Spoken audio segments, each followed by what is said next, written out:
Meus amigos, sejam bem-vindos. Eu sou o Hugo e eu ajudo advogados a vencerem a insegurança e dominarem a prática em juizados especiais.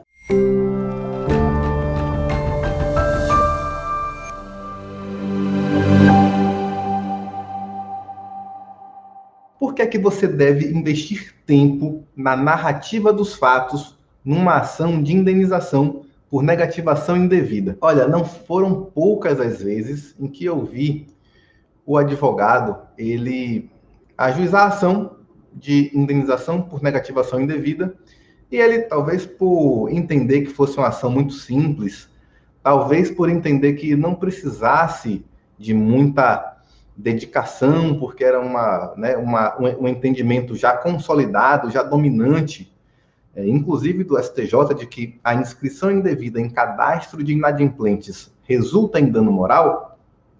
E aí o pessoal não se dedica muito na hora de narrar os fatos, de dar detalhes do que aconteceu, os desdobramentos de tudo aquilo que houve. Resultado disso é, às vezes, o advogado era surpreendido com uma sentença de improcedência ou com uma indenização muito baixa. O que é que eu estou chamando aqui de negativação indevida?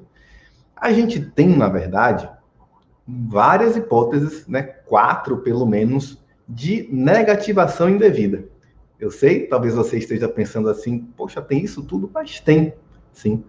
Né? A gente tem 4 hipóteses e tudo isso diz respeito ao registro do consumidor no cadastro de inadimplentes, de maus pagadores, SPC, Serasa, tudo isso aí que você já ouviu falar. Então, é o seguinte, logicamente, a pessoa que está de fato devendo, ela contrai crédito numa instituição financeira, numa loja, contrata um cartão de crédito, enfim, e não paga, né? Inclusive também concessionárias de serviço público, né, de água, energia, enfim, elas também podem inscrever o nome do devedor no rol dos inadimplentes.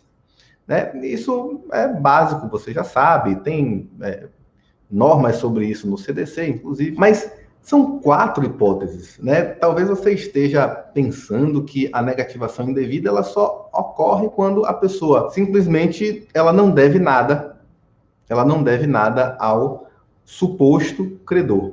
Né? Mas não é só isso. A gente tem 4 hipóteses. A primeira delas, a mais comum e a que causa maior quantidade de discussão também, que é quando simplesmente o suposto devedor ele nem contratou com o suposto credor.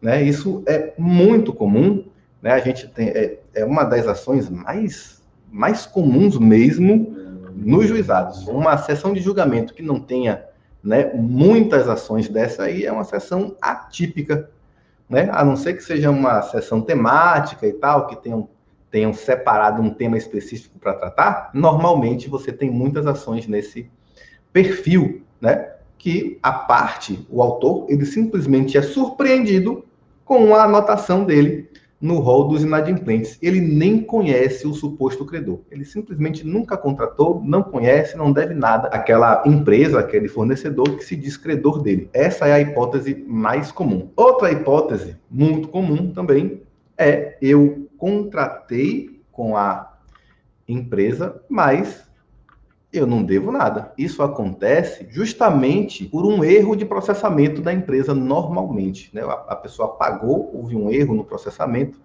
e aí é difícil você perceber quem é que errou, né? Se é o fornecedor, né? O credor, ou se é a agência bancária, a lotérica onde você pagou, onde o cliente pagou aquele débito, né? Aquele boleto, enfim.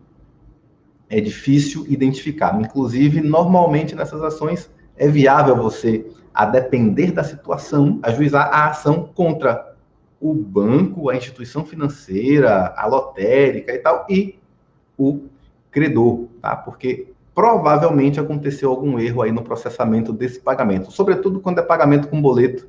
Isso é possível de acontecer, inclusive, às vezes, com erro do próprio consumidor. Às vezes ele vai digitar o código de barras e há um erro lá e o boleto não é processado adequadamente. Enfim, tem muitas hipóteses em que isso pode acontecer. Outra hipótese, a terceira hipótese, é quando o consumidor, ele até devia, ele, olha, realmente paguei com atraso, mas já paguei.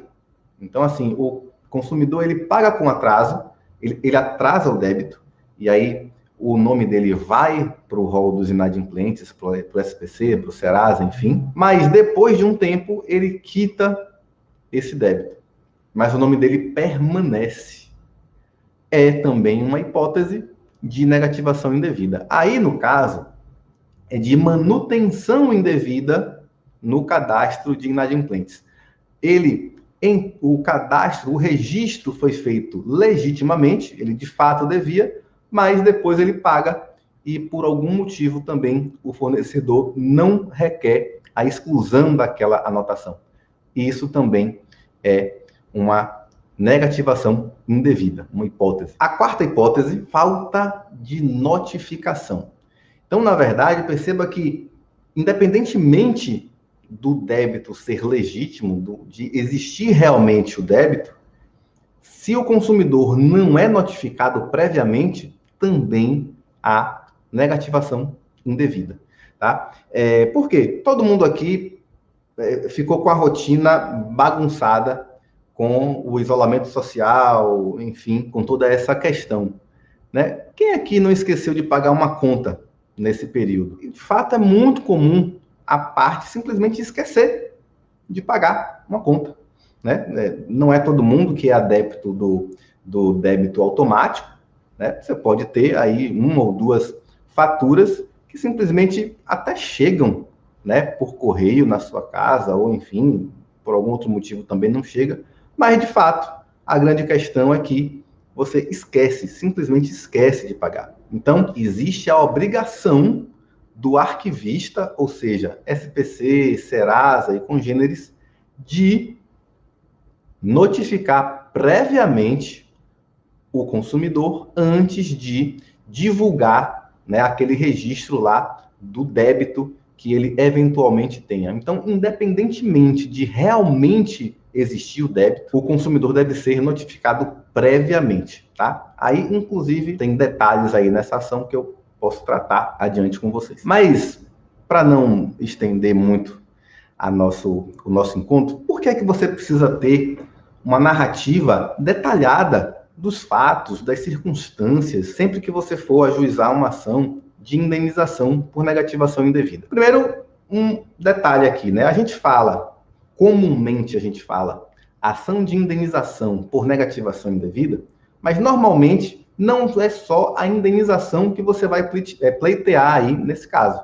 Normalmente você vai pedir, sobretudo, a exclusão do registro, porque é justamente isso que está causando todo o transtorno na vida do seu cliente. Então, não esqueça, né? Eu já vi também esquecerem de pedir, né, a exclusão da anotação indevida em nome do cliente. Já vi algumas petições nesse sentido. Você pode entender que isso é um pedido implícito? Pode, mas é um pedido que, poxa, você deve fazer. Se eventualmente, né, você já ajuizou a ação e esqueceu e tal, você pode até, em eventuais embargos de declaração, dizer, ó, né, requeiro também aqui, se por acaso a sentença não entender que houve um pedido implícito, mas o ideal é que você, logicamente, né, não cometa esse equívoco de esquecer de requerer lá a exclusão da anotação. Esse é o pedido principal.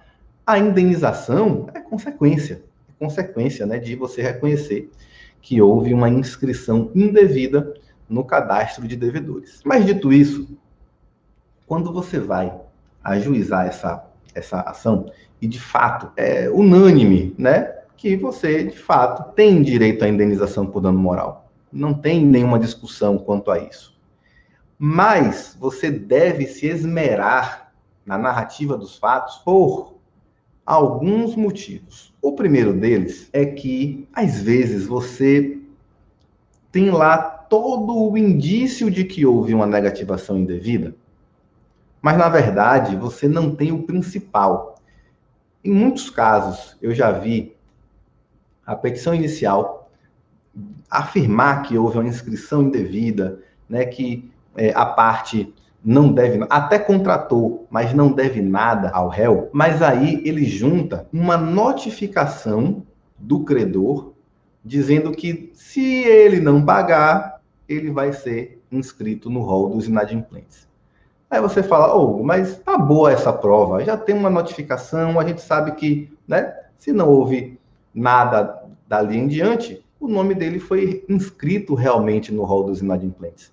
Olha, isso é um indício, isso é um início de prova. Tá bem, de fato, você pode supor, né, você pode presumir que houve a inscrição da pessoa no rol dos inadimplentes com aquela simples notificação. Né? Se você tem aquela notificação lá dizendo, olha, pague no prazo de 10 dias, senão o seu nome vai ser inscrito no SPC, Serasa, enfim. Você pode entender que houve a negativação? Eu entendo que sim. Mas você pode encontrar algum juiz que entenda que não. Que, de fato, o documento que prova mesmo é a certidão lá da Câmara dos Dirigentes Lojistas, né, que é quem trata do SPC, a certidão do Serasa, prova mesmo que o nome do seu cliente está no rol dos inadimplentes. E por que isso também é exigido? Esse documento também é exigido justamente para o juiz saber se há alguma inscrição anterior àquela. Se tem alguma inscrição além daquela, porque às vezes o juiz leva em consideração isso para calcular o valor da indenização, mas também ele quer saber se há alguma anotação anterior. Por que ele quer saber isso? Justamente para saber se vai ser aplicável a súmula 385 do STJ, que é a que diz que não cabe indenização por dano moral se há uma anotação anterior legítima à discutida nos autos. Ali você tem direito apenas à exclusão daquela anotação ilegítima, mas não teria direito à indenização por dano moral. Súmula 385 do STJ, super batida. Mas por isso é que normalmente o juiz ele exige esse documento. Mas então por que eu estou falando aqui que nesse caso é importante você narrar muito bem os fatos? É porque talvez ele não tenha direito à indenização pela negativação indevida, mas talvez ele tenha direito à indenização pela cobrança vexatória, por exemplo, ou pela cobrança insistente, ou pela cobrança em ambiente de trabalho, em momentos inconvenientes. Percebe? Então, normalmente, o advogado, negativação indevida, ação tranquila, fácil, eu vou trazer aqui a certidão ou a notificação, vou mostrar que houve a inscrição indevida e agora, em seguida, o juiz vai reconhecer o direito à indenização por dano moral. Mas não, de repente, ele pode entender que aquilo ali, que aquela notificação, por exemplo, né, ela somente prova a cobrança, mas se você tiver detalhado os fatos muito bem, né, de um modo bem esmiuçado, detalhado, você pode ter uma situação em que o seu cliente experimentou algum dano moral decorrente de algum outro fato e não da mera cobrança indevida, como talvez o juiz pudesse tender a acreditar. O que é que eu sugiro para você? Você vai narrar muito bem os fatos para dar subsídios ao juiz, para de repente encontrar o dano moral em outro fato, que talvez você nem tenha reparado que aquilo ali geraria um dano moral, uma indenização por dano moral. Percebe? Então, você vai investir o tempo narrando os fatos também para buscar uma indenização maior. Porque perceba, o cliente busca você, procura você, dizendo, olha, meu nome está no SPC, no Serasa, mas eu nunca devi, nem conheço essa empresa aqui. E aí você vai fazer uma petição só dizendo, olha, o nome dele está no rol dos inadimplentes, Ele não deve nada, não contratou, nem conhece essa empresa, e por isso ele requer uma indenização de 15 mil reais. Você pode fazer uma petição assim? Pode. Mas olha a diferença. Se você dedica tempo para entrevistar o seu cliente, primeiro passo, e depois para transcrever, para transportar tudo isso para a sua petição, e aí, na verdade, você vai ver que o seu cliente perdeu um financiamento de imóvel, ele não conseguiu realizar o sonho da casa própria, porque estava com o nome no SPC, no Serasa, enfim, sei lá, ele foi preterido numa seleção de emprego por conta disso. Eu não sei se você sabe, mas até pouco tempo, estar com o nome no rol dos inadimplentes era motivo de justa causa para o bancário, por exemplo. Hoje é uma prática que não tem amparo na lei, né? Isso é vedado, né? Ninguém pode ser discriminado desse jeito, mas a gente sabe que na prática isso existe, né? É assim na prática, né? A pessoa está devendo, ela não consegue nem vaga de emprego, né? Isso é comum. Não é difícil de imaginar que isso aconteça, né, no dia a dia. Se você tem alguma experiência aí, você sabe muito bem que isso não é nada difícil de acontecer. Perceba que na hora que você vai narrar os fatos, você não vai simplesmente dizer que o nome do seu cliente foi inscrito no rol dos inadimplentes, ponto. Você vai dedicar tempo, sobretudo, a demonstrar, a narrar as consequências que aquilo teve na vida do seu cliente, tá? Eu costumo dizer que o juiz ele vai ficando insensível. Quanto mais essas questões aparecem, né, no dia a dia do juiz, menor fica a indenização, né? Porque ele começa a achar que aquilo é comum. Não é que ele vai dizer que não tem dano moral, não é que ele vai dizer que você não tem direito à indenização por dano moral, mas ele vai dizer, fato, né, fato comum, tanta gente passa por isso e tal. Mas se você consegue individualizar a situação do seu cliente, você vai ter mais chances de, inclusive, em sustentação oral, sustentar, defender uma indenização num patamar mais elevado. Porque você vai conseguir, você vai ter subsídios para, na sustentação, mostrar para os juízes que a situação experimentada pelo seu cliente foi muito mais grave do que o comum, muito mais grave do que os outros casos que o juiz viu. Hugo, eu posso então narrar, né, de um modo mais tranquilo, de um modo mais superficial na petição inicial, e lá no recurso, lá na sustentação, eu posso detalhar mais os fatos. Você não vai poder, na sustentação oral, modificar os fatos discutidos na ação, né? Você não pode, isso aí seria uma emenda à petição inicial, que você só pode fazer até a fase de instrução do processo. Na sustentação oral, você só pode sustentar, você só pode falar, argumentar aquilo que já está descrito, estabelecido na sua petição inicial, na sua contestação, se você tiver pelo réu, né? E, eventualmente, aquilo que, se couber, estiver na sua petição de recurso nominado ou nas contrarrazões. Mas o fato é que muita gente, já vi demais, meu Deus, nesses 10 anos, quantas vezes eu vi o advogado querer incluir fatos novos na sustentação oral. E aí o juiz, quando ia olhar a petição inicial, ou até mesmo o recurso, não tinha nada daquilo, né? Então, fique atento a isso. Por isso que eu estou dizendo para você, a hora de você deixar o seu processo redondinho é na petição inicial ou na contestação. É por isso que você tem que gastar tanto tempo assim na descrição, na narrativa dos fatos.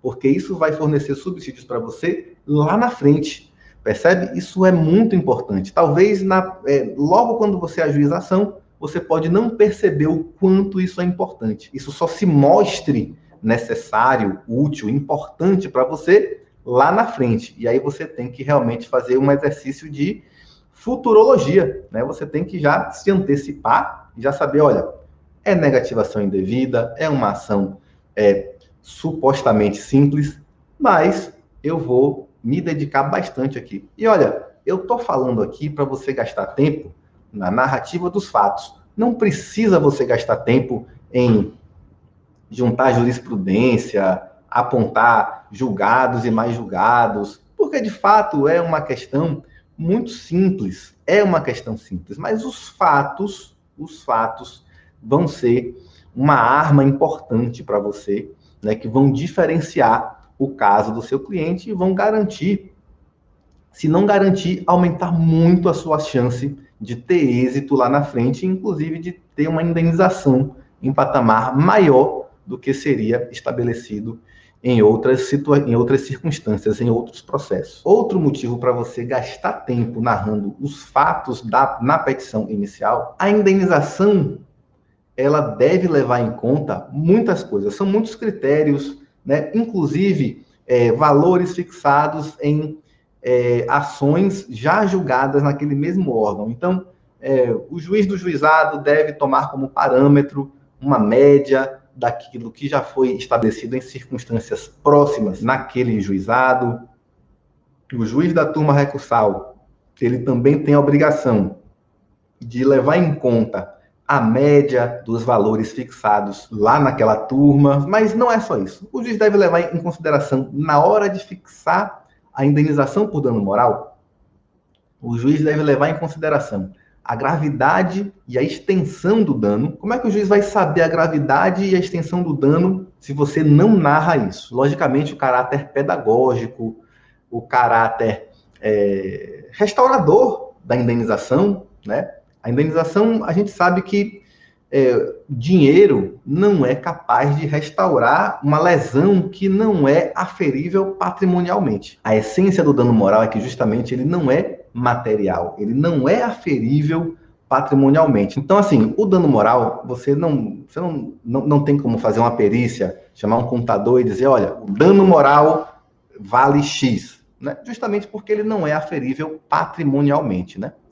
Mas você tem o caráter pedagógico da indenização por dano moral, você tem o caráter restaurador, porque ainda que você não consiga aferir patrimonialmente, você tenta, de algum modo, reparar aquilo, né, também com a indenização. Também deve ser levado em conta a condição social e econômica do ofensor e do ofendido, né? Tanto para que o valor da indenização não seja simbólico ou irrisório para o ofensor e nem resulte no suposto enriquecimento sem causa do consumidor.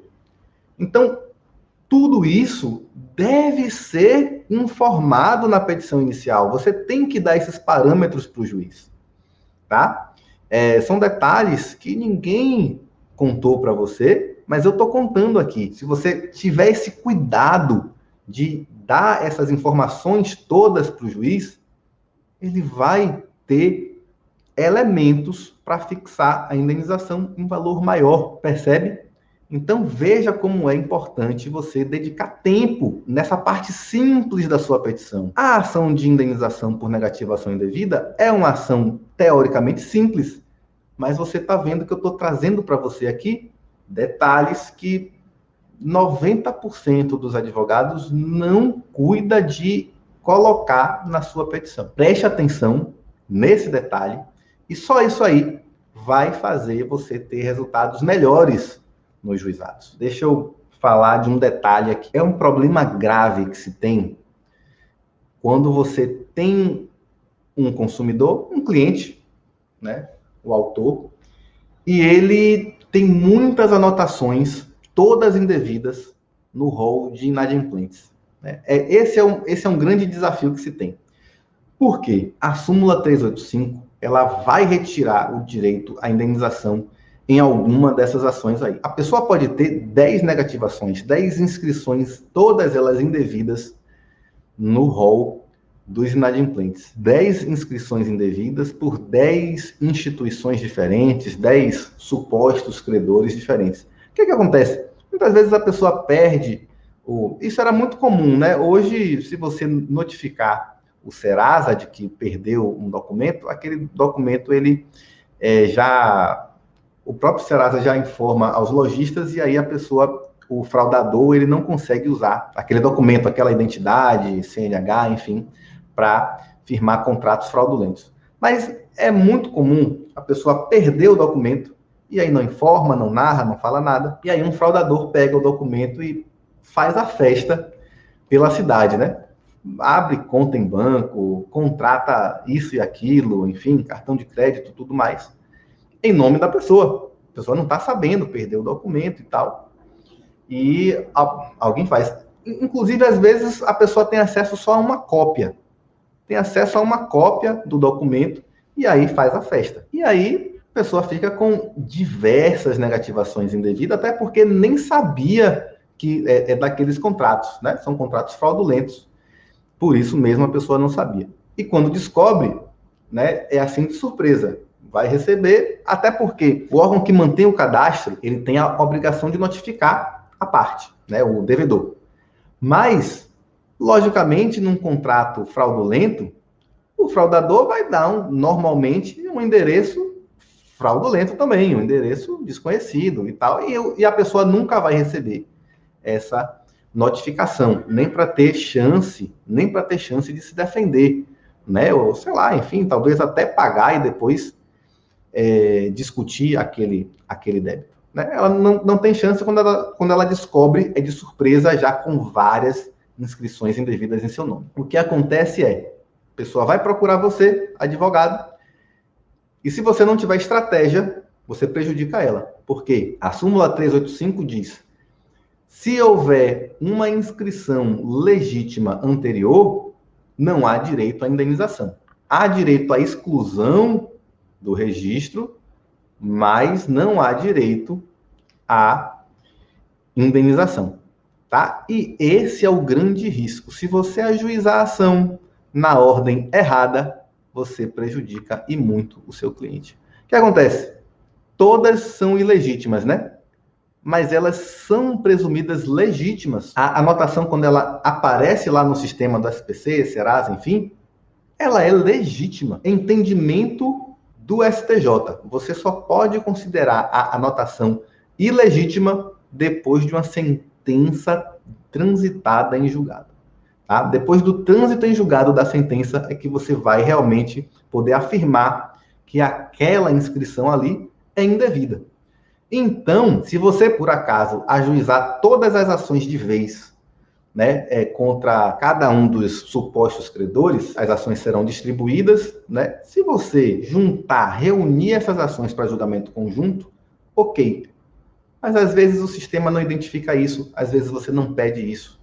E normalmente o que acontece são ajuizadas de modo embaralhado, e aí quando o juiz vê, a primeira ação pronta para a sentença diz respeito à última negativação. Aí você sabe o que acontece? Não tem direito à indenização. Você tem lá 10 inscrições indevidas, tá? Mas que você só pode considerar ilegítimas depois do trânsito em julgado. E aí, quando o juiz pega a ação para julgar, tem lá outras 9 negativações indevidas, nenhuma sentença a respeito disso. Então, ele vai considerar legítimas e vai dizer o quê? Olha, tem direito à exclusão, vou determinar aqui a exclusão da anotação, mas não tem direito à indenização por dano moral, porque tem inscrição anterior legítima. Hugo, e aí como é que eu faço? O que você faz normalmente não é fácil, é ajuizar primeiro a ação da primeira anotação. Porque o que retira o direito à indenização é se houver uma anotação anterior. Anotações posteriores não excluem a indenização. E por quê? Qual é o fundamento disso? O fundamento disso é que você tem lá, você já está com o crédito abalado. Né? Se você tem uma inscrição, né, de 2010, e aí você quer discutir a inscrição de 2011, a inscrição que afetou o seu crédito, a sua boa fama, a sua reputação como bom pagador, foi a de 2010, não foi a de 2011. Né? Porque ainda que você exclua a de 2011, você tem lá a de 2010 dizendo que você continua sendo um mau pagador. Claro que de 2010, 2011 já teria prescrito, né? Só um exemplo aqui, já teria prescrito e aí já não poderia mais estar lá também. Mas é só um exemplo didático aqui para você acompanhar.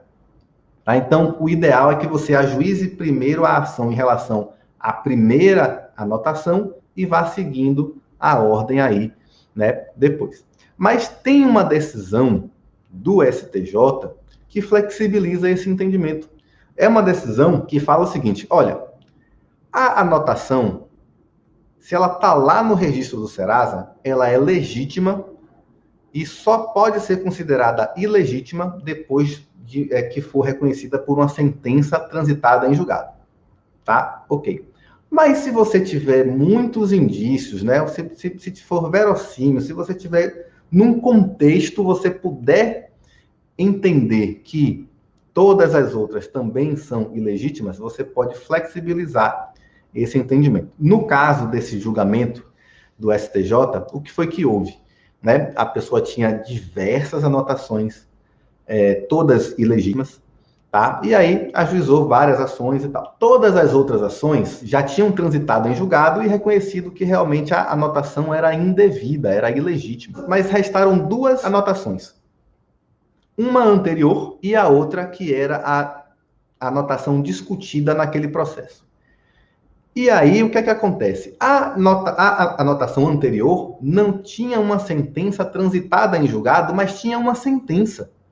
A sentença só não tinha transitado em julgado ainda, estava em grau de recurso, a decisão e tal, e ainda estava se discutindo. Mas, veja bem, num contexto em que todas as outras anotações foram consideradas ilegítimas com sentença transitada em julgado. Você tinha uma sentença ainda em análise no recurso, mas uma sentença pendente de recurso que também reconhecia como ilegítima uma anotação anterior. E você tinha a anotação discutida naquele processo, que era posterior, e por isso o credor sustentava a aplicação da súmula 385, dizendo, olha, tem uma anotação legítima anterior aí ainda.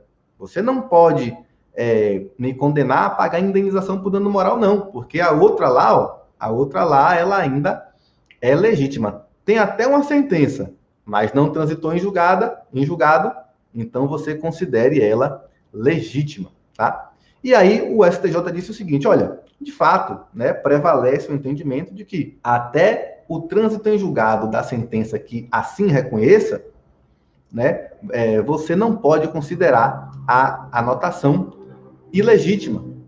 Mas no caso aqui, no contexto em que a gente tem todo um contexto, né, tantas evidências de que essa anotação aqui ela é ilegítima, inclusive tem uma sentença já, não transitou em julgado, mas a sentença reconheceu ela como ilegítima. Então, ela não vai poder ser considerada para os fins da súmula 385 do STJ.